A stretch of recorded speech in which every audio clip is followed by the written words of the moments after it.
Bonjour. Est-ce la réforme des retraites que tout le monde attendait ou simplement une opération de communication de plus? J'avoue qu'après la prestation du Premier ministre cette semaine,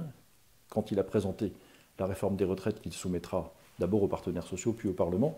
je me suis posé cette question, même si je reconnais qu'il a été à la hauteur de sa fonction et qu'il était dans son rôle de ce qu'on attend d'un chef de gouvernement de la France. Néanmoins, il y a beaucoup de questions qui sont posées par cette réforme des retraites et auxquelles, pour l'instant, il n'existe aucune réponse. Ce qui fait dire très justement à certains acteurs sociaux que tant qu'on ne connaît pas la valeur du point, cette réforme est en fait de la littérature. J'ajoute que tant qu'on ne connaît pas la manière dont seront financées les différentes bonifications, les modifications des systèmes, la prise en compte d'un certain nombre de situations difficiles ou pénibles, l'amélioration du sort, par exemple, des mères de famille, tant qu'on ne connaît pas la proportion dans laquelle ces améliorations seront installées, tant qu'on ne connaît pas donc ce que cela coûtera au budget de l'État et donc à nos impôts, eh bien, je redis que nous sommes encore dans une espèce de flou dont d'ailleurs le gouvernement paye la note ces jours-ci, et nous payons la note du fait de la mobilisation syndicale qui se déploie contre ce projet de réforme des retraites. Sur le fond,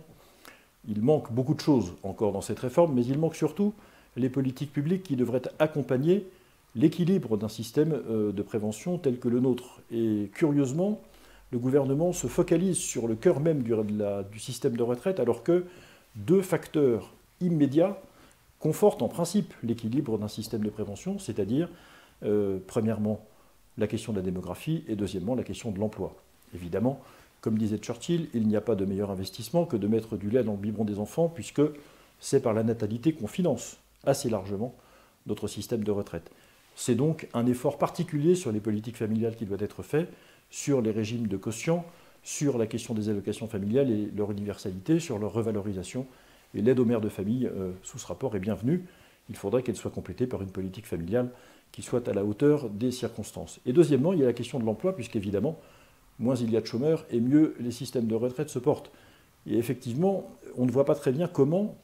aujourd'hui, le gouvernement entend faire diminuer drastiquement, rapidement, le nombre de chômeurs dans notre pays, puisqu'il n'est pas, aujourd'hui, engagé dans la seule réforme qui compte, c'est-à-dire celle de la diminution du volume de l'État et de son poids sur l'économie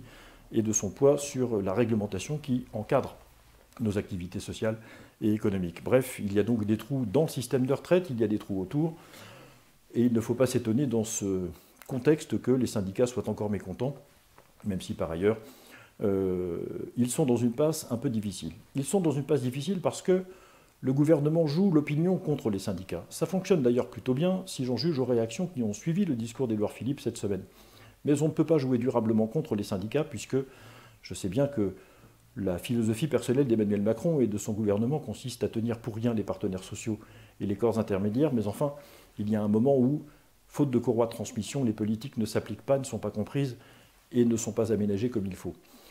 En l'occurrence,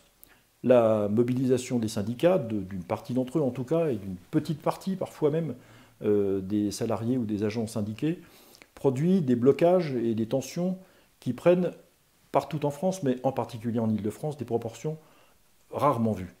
Et je ne comprends pas bien que les organisations syndicales, pour la plupart d'entre elles, aient continué de décider de bloquer le pays ou de bloquer les transports, en tout cas pour la période des fêtes. Et j'appelle de mes voeux, comme beaucoup de responsables politiques français, qu'effectivement la mobilisation syndicale